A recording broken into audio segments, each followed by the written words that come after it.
Hello everyone, राज study वाला online YouTube channel पर आपका स्वागत है। और आज है 11 अप्रैल। तो 11 अप्रैल को हम लोग देखेंगे कि नेशनल करंट अफेयर देखेंगे।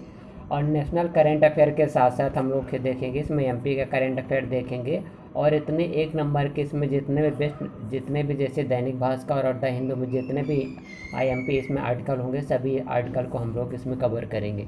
जैसे आप लोग इसमें देखेंगे मनी लॉन्ड्रिंग से संबंधित एक्ट हो जाएगा, 2002 वाला हो जाएगा, फेमा वाला एक्ट हो जाएगा, स्टार्टअप वाला हो जाएगा, आपदा प्रबंधन से संबंधित एक्ट हो जाएंगे। आपदा प्रबंधन के साथ साथ हम लोग इसमें क्या देखें, स्टार्टअप का रैंकिंग देखें, राइट। तो चले आप और इस वीडियो को अधिक से अधिक लाइक और सब्सक्राइब अवश्य करिएगा, राइट।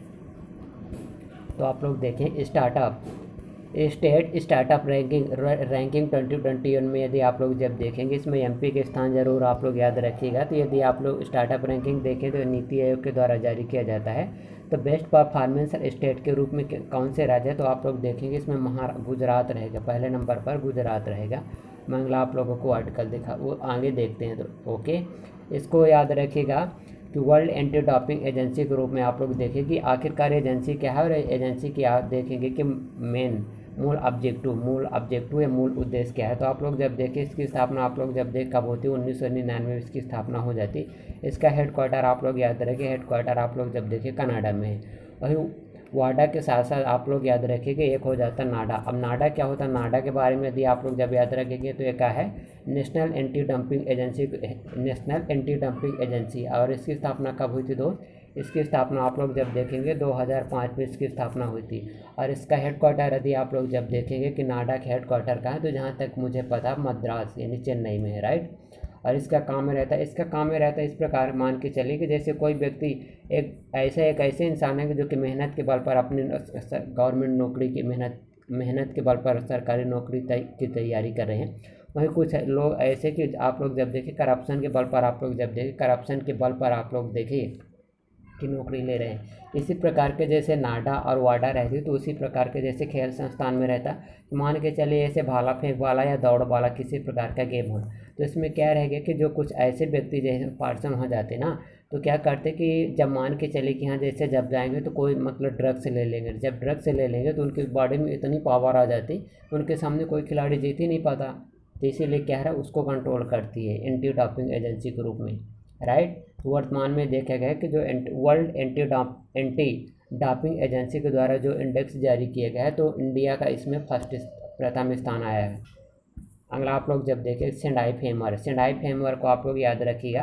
तो सेंडाई फ्रेमवर्क के बारे में आप लोग ज़रूर याद रखें कि इसके जो 4 संबंधित क्षेत्र हैं, 4 क्षेत्र में आप लोग याद रखिएगा कि जैसे आपदा से प्रभावित होने वाले जितने भी लोग हैं, लोगों की संख्या को कम करना है, और मौत को कम करना है, संख्या को कम करना है, आर्थिक हानि को इसमें कम करना है। आर्थिक हानि के साथ साथ आप लोग जब देखेंगे इसमें इंफ्रा का डेवलपमेंट करने हेतु विशेष बल दिया जाएगा, राइट। और इसका अगर यदि आप लोग जब टाइमलाइन देखेंगे, टाइमलाइन कब हो जाएगा, 2015 से लेकर 2030 तक का समय है, राइट। इसका संबंध किससे, आपदा से संबंधित है।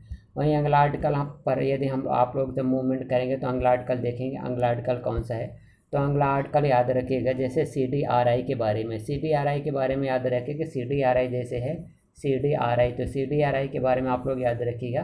तो क्या है, इसकी स्थापना यदि आप लोग जब देखेंगे तो 2019 में इसकी स्थापना हुई थी।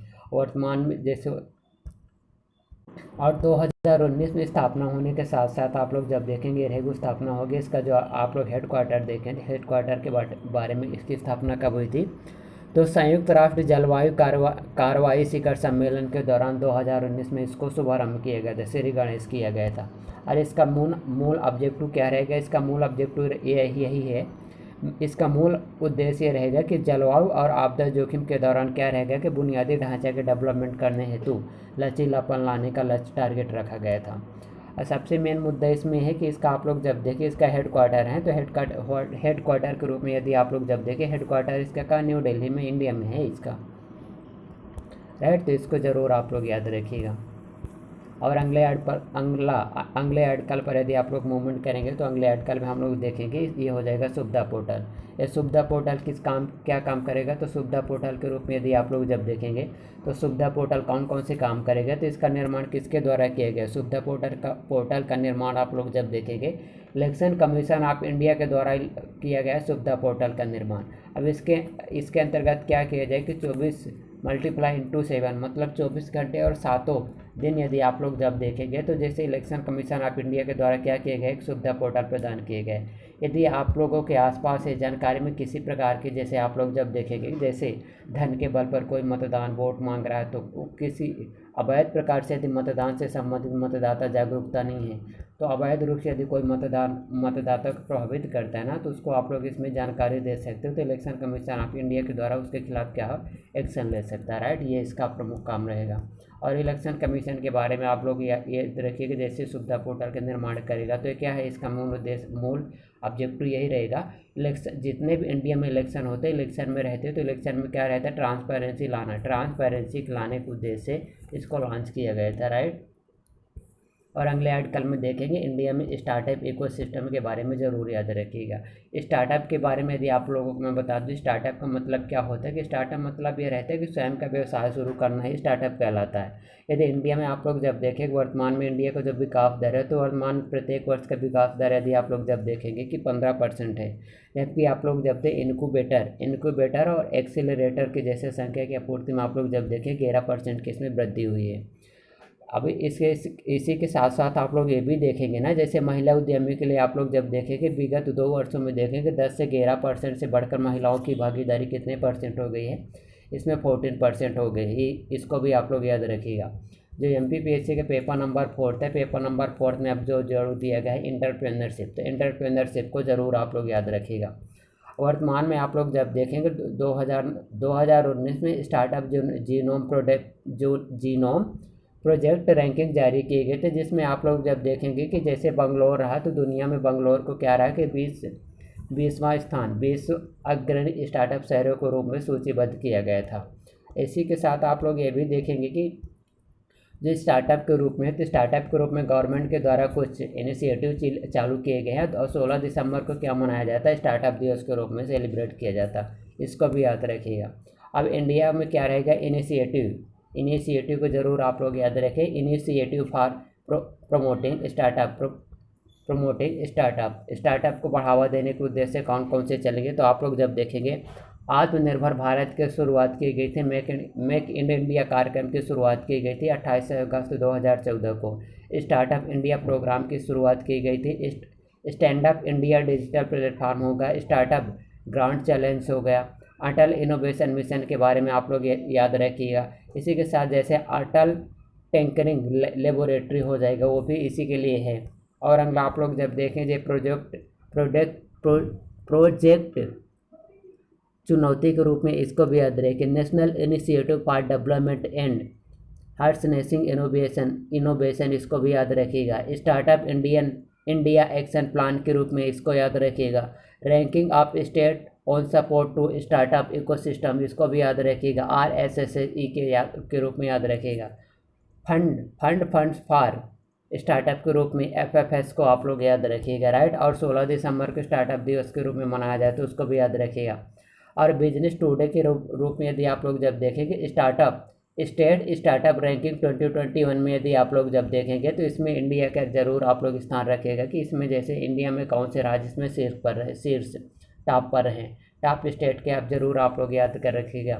इसी के साथ आप लोग जब इसमें देखेंगे, तो इसके साथ आप लोग इसको ज़रूर याद रखिएगा कि जैसे टॉप बेस्ट प्रदर्शन में कौन से स्टेट रहेंगे, गुजरात और कर्नाटक इसमें शामिल रहेंगे, राइट। और अगला आप लोग जब देखेंगे कि इसके बाद जैसे टॉप परफॉर्मेंस में कौन से आ जाएंगे, केरला और महाराष्ट्र आ जाएगा, उड़ीसा आ जाएगा, तेलंगाना आ जाएगा।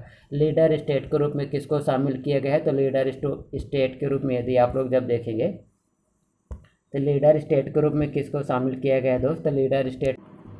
और MP के यदि आप लोग जब स्थान देखेंगे, तो MP के स्थान आप लोग जब देखेंगे तो किस में आता है, MP के स्थान आप लोग जब देखेंगे चौथे इंस्पायरिंग लीडर में आता है MP के स्थान, इसको ज़रूर याद रखिएगा।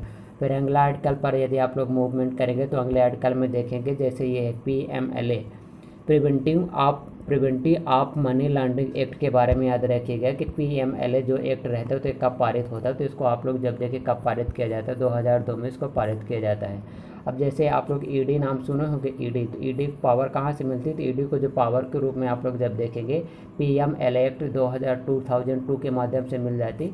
अगला जो एक्ट रहेगा यहाँ हो जाएगा फेमा, तो फेमा के माध्यम से इसको क्या रहती, फेमा के माध्यम से भी इसको पावर मिल जाती। तो दोनों को याद रखिएगा। इसमें जैसे 2019 और 2009 और 2012 में आप लोग जब देखेंगे इसमें कुछ अमेंडमेंट के साथ ये कर दिया गया था कि जितने भी मनी लॉन्ड्रिंग रहेगा, इंडिया में मनी लॉन्ड्रिंग से संबंधित जितने भी केस यानी मामले रहेंगे, तो इसमें जैसे ED के द्वारा क्या किया जाता है, शक के आधार पर आप लोग जब देखेंगे किसी भी व्यक्ति को क्या कर दिया जाएगा, कस्टडी के रूप में इसको हिरासत में ले लिया जाता है, राइट।